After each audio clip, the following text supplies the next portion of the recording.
حسبي ربي جل الله ما في قلبي غير الله نور محمد صلى الله لا إله إلا الله حسبي ربي جل الله ما في قلبي دکھ میں مصیبتوں میں بھی رہ کر مزے میں ہے، دکھ میں مصیبتوں میں بھی رہ کر مزے میں ہے، ان کا جو نام لے رہا ہے وہ خیر مزے میں ہے۔ جنت کی سیر کرتا ہے مرنے کے بعد بھی، جنت کی سیر کرتا ہے مرنے کے بعد بھی، عاشق نبی کا قبر کے اندر مزے میں ہے۔ اللهم صل على سيدنا ونبينا مولانا محمد وعلى آله وصحبه أفضل صلواتك وعدد معلوماتك وبارك وسلم۔ حضور نبیت برادران عزیز، معزز سامعین و محترم حاضرین، اللہ سبحانہ تبارک و تعالیٰ کا بھی انتہا فضل و کرم ہے کہ اللہ تبارک و تعالیٰ نے اپنے محبوب نبی مکرم صلی اللہ علیہ وسلم کی میلاد کی اس عظمت و وفاق والی محفل میں اللہ تعالیٰ نے ہم کو حاضر ہونے اور کچھ سنانے کا موقع اللہ تعالیٰ نے ہم کو عطا فرمایا ہے۔ میں نے جس آیہ مبارکہ کی تلاوت کا شرف حاصل کیا ہے اس کے بارے میں چند باتیں آپ کے گوشے گزار کر کے میں اپنی بات کو ختم کر دوں گا۔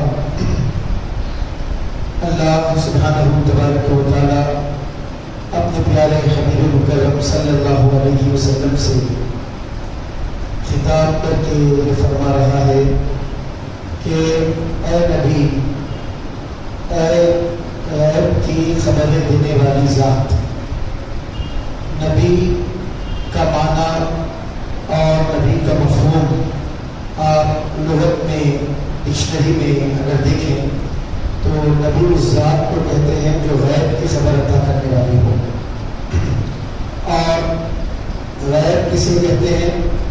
انسان اپنی آنکھ سے دیکھ کر جس کا پتہ نہ لگا سکے، آنکھ سے جس کو نہ دیکھ سکے، کان سے جو نہ سن سکے، اور زبان سے جس کو نہ چکھ سکے، سونگھ کر جس کا پتہ نہ کر سکے، اور ہاتھ لگا کر چھو کر جس کا علم حاصل نہ کر سکے۔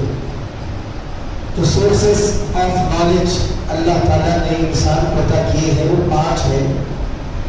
آدمی اپنے آنکھ سے دیکھ کر بھی نالج حاصل کرتا ہے، ناک سے سونگھ کر بھی اس کو علم اور نالج حاصل ہوتی ہے، زبان سے چکھ کر پتہ چلتا ہے کہ یہ چیز میٹھی ہے یا کڑوی ہے، تیز ہے، اس کی کیفیت کیا ہے، اس کا علم اور اس کی نالج بندے کو زبان سے ہوتی ہے، اور ہاتھ سے چھو کر آدمی کو اندازہ ہوتا ہے۔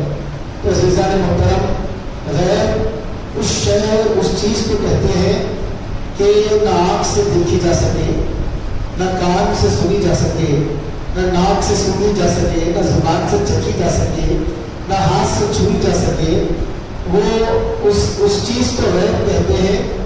تو کامن جو چیزیں ہیں جو ہمارے سورسز سے ہم کو معلوم ہو جاتے ہیں، مصطفیٰ وہ سمجھانے کے لیے ہم میں جلوہ گر نہیں ہوئے ہیں، مصطفیٰ وہ بتانے کے لیے آئے ہیں جہاں تک ہمارے علم کی رسائی نہ ہو۔ اللہ کی ذات غیب الغیب ہے، کوئی اللہ کی ذات کو نہیں جانتا، کسی نے اللہ کو نہیں دیکھا۔ بن دیکھے ہم نے جو خدا کو مانا ہے وہ کس طرح مانا ہے؟ ایک دیکھنے والوں کی بات کو ہم نے مان لیا ہے، بن دیکھے تجھے خدا ہم نے مان لیا ہے۔ ایک دیکھنے والوں کی بات کو سن کر اللہ کے پیارے حبیب پاک صلی اللہ علیہ وسلم نے فرمایا اللہ ہے، تو ہم نے مانا اللہ ہے۔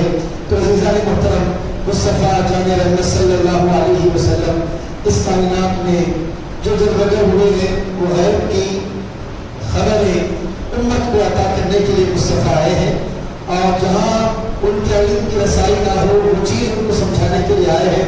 تو اللہ تبارک و تعالیٰ اپنے پیارے حبیب مکرم صلی اللہ علیہ وسلم سے خطاب کر کے فرماتا ہے، اے غیب کی خبریں بتانے والے نبی، انا ارسلناک شاہدا و مبشرا و نذیرا، بے شک ہم نے آپ کو شاہد بنا کر بھیجا ہے، مبشر بنا کر بھیجا ہے، نذیر بنا کر بھیجا ہے، ہم نے آپ کو گواہی دینے والا بنا کر بھیجا ہے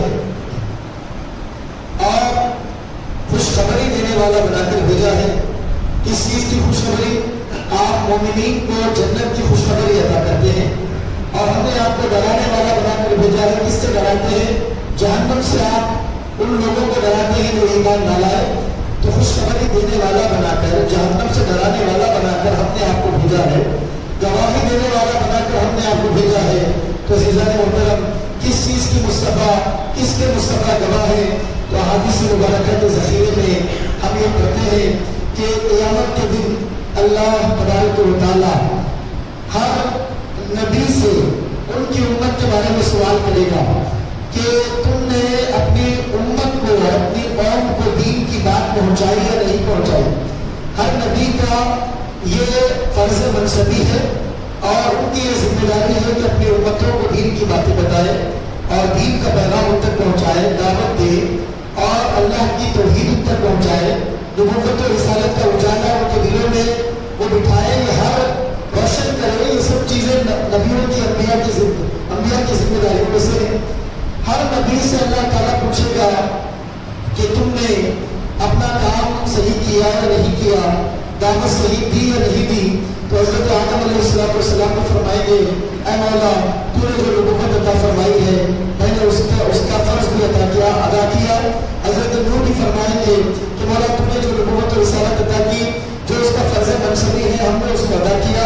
ہر نبی کہیں گے کہ ہم نے اپنی قوموں کو، اپنی امتوں کو ہم نے دین کی دعوت بھی دی، اللہ تعالیٰ کی معرفت بھی ہم نے دلائی، اللہ کی بارگاہ کی طرف ہم نے بلایا۔ عزیزان محترم، آپ کو تعجب ہوگا کہ نبی اپنے قوم کے بارے میں گواہی دیتے جائیں گے کہ ہم نے یہ کیا۔ تو آپ دیکھیں اللہ کے پیارے حبیب کی عظمتوں کا عالم کیا ہے۔ مصطفیٰ جان رحمت بظاہر اس کائنات میں بشری لباس میں 12 ربیع الاول کو اس کائنات میں جلوگر ہوئے، لیکن حضور کی امت پر یہ خبر پہنچانی تھی۔ ہم نے یہ تبلیغ کا کام کر دیا، دعوت کا کام کر دیا، دین کا کام کر دیا، توحید کا کام کر دیا، رسالت کی ذمہ داری ہم نے ادا کر دی۔ اب اللہ تعالیٰ، اب آپ مجھے بتائیں کہ وہ حبیب جو 12 ربیع الاول کو اس کائنات میں جلوگر ہوئے، وہ آدم کی داستان بھی بتا رہے ہیں، نوح کے بارے میں بھی بتا رہے ہیں، ابراہیم کے بارے میں بھی بتا رہے ہیں، اسماعیل کے بارے میں بتا رہے ہیں، موسیٰ کے بارے میں بتا رہے ہیں، عیسیٰ کے بارے میں بتا رہے ہیں۔ 1,24,000 کموبیش انبیاء کی ہر خبر مصطفیٰ دے رہے ہیں، ہر گواہی مصطفیٰ دے رہے ہیں۔ قیامت کے دن محشر کے میدان میں مصطفیٰ گواہی دے کے امت کو یہ بتائیں گے کہ بظاہر 12 ربیع الاول کو میں اس کائنات میں آیا ہوں، لیکن سب سے پہلے جس ذات کو خدا نے بدل کے مصطفیٰ کی ذات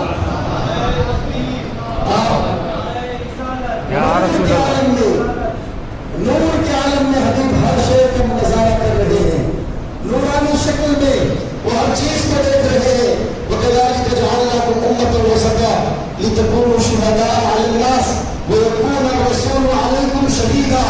اللہ فرماتا ہے، اے میرے حبیب کی امت، ہم نے تم کو امت وسط بنایا ہے تاکہ تم دوسروں کے بارے میں گواہی دو اور میرے رسول سب پر گواہ بن جائے اور تم سب کے بارے میں میرے رسول گواہی دے۔ تو عزیزان محترم، اپنی امت کی گواہی بھی مصطفیٰ دیں گے، ساری امتوں کی گواہی مصطفیٰ دیں گے، سارے انبیاء کی گواہی مصطفیٰ دیں گے۔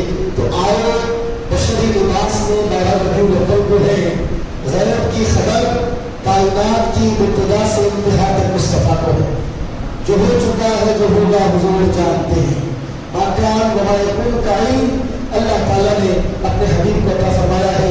اور عزیزان محترم، گواہی وہی دے سکتا ہے جو موجود بھی ہو اور اپنی آنکھوں سے نظارہ کرنے والا بھی ہو۔ گواہ بننے کے لیے دو چیزوں کا ہونا ضروری ہے۔ کوئی بھی آدمی کسی بھی معاملے واردات کی گواہی دینے کے لیے جائے گا اگر وہ اندھا ہو اور وہ کہے کہ میں نے یہ دیکھا ہے اور مجھے یہ معلوم ہے، اس کی بات کو نہیں مانا جائے گا۔ اندھا گواہی نہیں دے سکتا ہے، اور جو پریزنٹ نہ ہو، سچویشن پر موجود نہ ہو، اس مقام پر موجود نہ ہو جہاں پر واقعہ ہوا ہے، تو بھی وہ گواہی نہیں دے سکتا ہے۔ گواہی دینے کے لیے موجود بھی ہونا ضروری ہے، گواہی دینے کے لیے اپنے نگاہوں سے دیکھنا بھی ضروری ہے۔ تو عزیزان محترم، آئے مصطفیٰ باغ میں ہے لیکن نورانی شکل میں ہر جگہ موجود بھی ہے اور نظارہ بھی کر رہے ہیں۔ تو عزیزان محترم، اللہ کے پیارے حبیب پاک صلی اللہ علیہ وسلم، اسی لیے قرآن کریم کا جب ہم مطالعہ کرتے ہیں، قرآن کریم کو پڑھتے ہیں تو ہم دیکھتے ہیں اللہ تعالیٰ نے کہیں بھی یہ نہیں فرمایا مصطفیٰ اس تاریخ کو پیدا ہوئے ہیں۔ اللہ نے فرمایا ہم نے بھیجا ہے، انا ارسلناک، ہم نے بھیجا ہے، اور بھیجا اس کو جاتا ہے جو پہلے سے موجود ہو، بھیجا اس کو جاتا ہے جو پہلے سے موجود ہو۔ اللہ فرماتا ہے قد جاءکم من اللہ نور و کتاب مبین، اے لوگوں تمہارے پاس اللہ کی طرف سے ایک عظیم نور آیا اور روشن کتاب آئی، آتا وہ ہے جو پہلے سے موجود ہو۔ اللہ فرماتا ہے یا ایھا الناس قد جاءکم برہان من ربکم وانزلنا الیکم نورا مبینا، اے لوگوں میرا مصطفیٰ تمہارے درمیان ایک عظیم دلیل بن کر تمہارے درمیان جلوہ ہوا ہے۔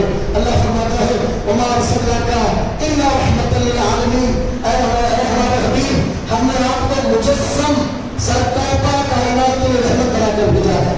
تو دیکھیے جہاں بھی اللہ تعالیٰ اپنے حبیب کا تذکرہ کر رہا ہے، فرماتا ہے ہم نے شاہد بنا کر بھیجا ہے، مبشر بنا کر بھیجا ہے، نذیر بنا کر بھیجا ہے، داعی بنا کر بھیجا ہے، اللہ کی طرف بلانے والا بنا کر بھیجا ہے، سراج منیرہ بنا کر بھیجا ہے۔ ہم نے آپ کو دلیل بنا کر بھیجا ہے، نور بنا کر بھیجا ہے، برہان بنا کر بھیجا ہے، رحمت بنا کر بھیجا ہے۔ ہر طرف اللہ قرآن میں بھیجا ہے اور مصطفیٰ آئے ہیں۔ یہی کلمہ آپ کو ارشاد فرماتا ہے یہ بتانے کے لیے کہ پیدا تو ساری کائنات سے پہلے ہوئے ہیں، تمہارے درمیان بارے نور کو تشریف لائے۔ تو عزیزان محترم، اس بات کو سمجھیں، اس لیے اللہ کے پیارے حبیب پاک صلی اللہ علیہ وسلم سے صحابہ نے پوچھا یا رسول اللہ آپ کب پیدا ہوئے؟ اللہ کے پیارے حبیب نے فرمایا اور آپ کو کب نبی بنایا گیا؟ حضور نے فرمایا کنت نبی و آدم بین الروح والجسد، میں اس وقت بھی نبی تھا کہ آدم ابھی پانی اور مٹی کے درمیان تھے، جسم اور روح کے درمیان تھے۔ ابو البشر، توجہ کریں، مصطفیٰ بشری لباس میں آئے، کیسا آئے ہیں؟ بشری لباس میں، اس کائنات میں ہمارے درمیان بشری لباس میں آئے ہیں۔ ابو بشر پیدا میں نہیں ہوئے، مصطفیٰ موجود ہے۔ بشریت کی آغاز اور بشریت کی ابتدا آدم سے ہے، آدمیت کا آغاز اور آدمیت کی ابتدا حضرت آدم سے ہے، انسانیت کا آغاز اور انسانیت کی ابتدا حضرت آدم سے ہے۔ لیکن مصطفیٰ انسانیت سے پہلے بھی موجود ہے، آدمیت سے پہلے بھی موجود ہے، بشریت سے پہلے بھی موجود ہے۔ تو کس کیفیت میں موجود ہے؟ تو مصطفیٰ خدا کے نور کی شکل میں موجود ہے، نورا کی شکل میں موجود ہے۔ بشری لباس کے بعد میں پیدا ہوا، وہ حضور کو بشر بشر کہنے پہ رد لگاتے ہیں۔ ان سے آپ کہیے کائنات میں بشریت کا وجود بعد میں ہوا ہے، مصطفیٰ پہلے تشریف لائے، نور بن کے حضور پہلے تشریف لائے ہیں۔ اسی لیے حضور فرماتے ہیں انا من نور اللہ، میں اللہ کے نور سے ہوں، وکل شیء من نوری، اور ہر چیز کو اللہ تعالیٰ نے میرے نور سے پیدا کیا ہے۔ حضرت سید شیخ الاسلام عارف باللہ حافظ امام محمد اللہ فاروق رحمۃ اللہ علیہ دار جامع نظامیہ اپنی کتاب بشر الکلام فی عمل مولد والقیام میں لکھتے ہیں کہ حضور نور بن کر آئے ہیں۔ کیسا نور بن کر آئے ہیں؟ ایسا نور بن کر آئے ہیں کہ جب آدم کی پیشانی میں جگمگانے لگا تو سارے فرشتے آدم کو سجدہ کرنے لگے۔ جب آپ کی پیشانی میں جگمگانے لگا تو سارے فرشتوں کو اللہ تعالیٰ نے حکم دیا کہ آدم کو سجدہ کرو۔ اور حضرت شیخ الاسلام فرماتے ہیں دنیا کا ایک سورج ہے جس کی روشنی سے ساری دنیا میں اجالا ہو جاتا ہے، لیکن جو سورج ہے اس کی روشنی جسم پہ پھیل جاتی ہے، وہ اندر نہیں جا سکتی ہے، قلب کے اندر اتر نہیں سکتی ہے۔ دنیا کا ایک سورج ہے، وہ چمکتا ضرور ہے لیکن اس کی چمک دمک صرف باہر تک ہے، اندر کی دنیا کو وہ سورج بدل نہیں سکتا ہے۔ حضرت شیخ الاسلام فرماتے ہیں کہ وہ دنیا کا سورج ہے جو جسم پہ ٹھہر جاتا ہے، مصطفیٰ وہ سورج ہے قلب کے اندر داخل ہوتا ہے۔